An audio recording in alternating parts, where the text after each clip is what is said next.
क्या कारण है दोस्तों कि आजकल लोग ज़्यादातर घर घर में बीमारियां हैं दोस्तों। उसका क्या कारण हो सकता है दोस्तों?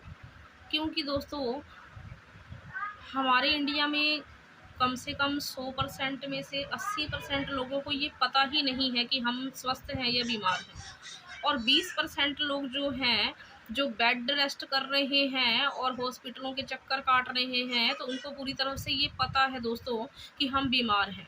बट 80% लोगों को ये नहीं पता है कि हम स्वस्थ हैं या बीमार हैं, क्योंकि उनमें छोटी छोटी प्रॉब्लम जो बॉडी में आती रहती है, जाती रहती है, तो वो कहते हैं कि नहीं, हमें कोई बड़ी बीमारी नहीं है और ना हम बीमार हैं। तो ऐसा कुछ नहीं है दोस्तों, क्योंकि उनको इस प्रकार की इसकी नॉलेज ही नहीं है कि हम स्वस्थ हैं या बीमार हैं। तो हमारी बॉडी क्या है दोस्तों, हमारी बॉडी में जो सेल होते हैं दोस्तों, तो सेल से बनते हैं टिश्यू और टिश्यू से बनते हैं ऑर्गन, ऑर्गन से बनता है सिस्टम और सिस्टम से बनती है बॉडी दोस्तों। तो अगर हमारी बॉडी, जैसे मैंने आपको प्रोसेसेस बताया, अगर एक भी चीज़ में गड़बड़ होगी दोस्तों, तो आगे बॉडी स्वस्थ रह ही नहीं सकती है दोस्तों। अगर हमारे सेल वीक हैं, हमारा इम्यूनिटी सिस्टम वीक है दोस्तों, तो हमारी सीधी सी बात है, हमारे टिश्यू भी कमज़ोर होंगे और ऑर्गन भी कमज़ोर होंगे और सिस्टम भी हमारा हिलेगा, सिस्टम भी हमारा मजबूत नहीं होगा दोस्तों। और साथ में हमारी बॉडी में अनेक प्रकार की बीमारियां जन्म ले लेंगी। तो यही कारण है दोस्तों कि हमारा जो शरीर है आजकल दिन ब दिन जो है, हमारी बॉडी में कई सारी ढेर सारी बीमारियां हो जाती हैं। और जब हम उसका टेस्ट करवाने जाते हैं, तो एकदम से डॉक्टर हमको बताता है कि आपकी बॉडी में ये प्रॉब्लम हो गई है, ये प्रॉब्लम हो गई है। तो व्यक्ति चौंक जाता है कि मुझे तो कोई बीमारी नहीं है, तो ये कैसे हो गई।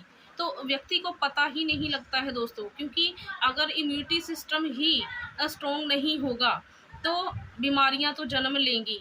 तो कहते हैं ना दोस्तों कि जड़ मजबूत होता है, तो दोस्तों तो अपने आप जो है फल भी उसके अच्छे लगते हैं, पत्ते भी अच्छे आते हैं और वो जो वृक्ष होता है और बहुत ही स्वस्थ होता है, हष्ट पुष्ट होता है। अगर उसकी जड़ ही कमज़ोर होगी दोस्तों, तो वो ग्रो ही नहीं कर पाएगा और वो मुरझा जाएगा और टूट जाएगा अंदर से। तो उसमें ना ही फल आएंगे, ना ही पत्ते आएंगे, उसका विकास ही नहीं हो पाएगा। और जो अगर उसका विकास थोड़ा बहुत हुआ है, तो वो ख़त्म हो जाएगा धीरे धीरे दोस्तों। तो हम ये नहीं चाहते हैं कि हमारा विकास जो है वो हमें आगे ना हो पाए। तो हम अपनी बॉडी को स्वस्थ रखेंगे दोस्तों, तो आगे हम अपने हेल्थ के साथ साथ अपनी वेल्थ को भी स्वस्थ रख सकते हैं दोस्तों। क्योंकि अगर हेल्थ ही स्वस्थ नहीं है हमारी, तो हम वेल्थ को कैसे हम अपना स्वस्थ रख सकते हैं। क्योंकि हेल्थ के साथ ही वेल्थ है दोस्तों। अगर हेल्थ सही है तो वेल्थ सही है, अगर हेल्थ नहीं सही है तो वेल्थ कैसे सही हो सकती है दोस्तों। आप खुद विचार कीजिए। तो हमें अपनी हेल्थ के प्रति ईमानदार बनना पड़ेगा। जो आजकल लोग लापरवाह हो रहे हैं, अपनी हेल्थ के को इग्नोर करते हैं कि चलो कोई बात नहीं, अगर छोटी सी पेट में गैस भी बन जाती है तो उसको भी इग्नोर करते हैं, कोई बात नहीं, हल्की फुल्की गैस ही तो है, तो ख़त्म हो जाएगी। या एक गोली खा लेते हैं सही हो जाएगी, एक चूरन खा लेते हैं तो अपने आप सही हो जाएगा, डॉक्टर के पास जाने की हमको ज़रूरत नहीं है।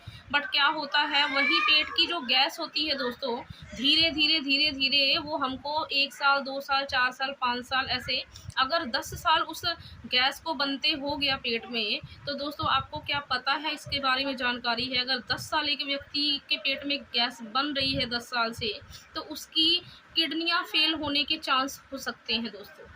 तो ज़रूरी है कि हम उस बीमारी को इग्नोर कर करके हम बढ़ा कर हम उस प्रोसेसेस को आगे बढ़ाकर उस स्थिति तक पहुँचे जहां हम नहीं पहुंचना चाहते हैं दोस्तों। तो ऐसा है कि पहले ही हम उस पर गौर कर लें, उसको इग्नोर ना करें दोस्तों, तो हमारे लिए बेटर होगा। क्योंकि यहाँ छोटी सी अगर प्रॉब्लम होगी तो छोटा अमाउंट लगेगा दोस्तों, अगर प्रॉब्लम बड़ी होगी तो बड़ा अमाउंट लगेगा। तो बड़ा अमाउंट तो कोई खर्च करना चाहता नहीं है दोस्तों। तो इसीलिए आप छोटा अमाउंट खर्च करके अपनी हेल्थ को स्वस्थ रख सकते हैं दोस्तों। मैं ये नहीं कहती हूँ कि दोस्तों कि आप छोटे छोटे प्रोडक्ट लेकर ही उसको हेल्थ को सही कर सकते हैं दोस्तों। काफ़ी सारे टिप्स हो सकते हैं दोस्तों। अगर आप न्यूट्रिशंस यूज़ कर रहे हैं तो बेस्ट ऑप्शन है आपके लिए। और जो जिसके पास बिल्कुल समय नहीं है किसी प्रकार का, तो वो न्यूट्रिशन उसके लिए बेस्ट है, ऑप्शंस है। बट जो फ्री बैठे हैं, जिनके लिए कोई काम नहीं है या फिर वो फ्री हैं, तो वो एक्सरसाइज डेली रूटीन में कर सकते हैं, अपनी डाइट को अपना मेंटेन कर सकते हैं और साथ में योगा कर सकते हैं, सैर कर सकते हैं। तो कई प्रकार के फिटनेस टिप्स वो इस्तेमाल कर सकते हैं दोस्तों। धन्यवाद दोस्तों, आज के लिए इतना ही। नेक्स्ट वीडियो में मिलते हैं।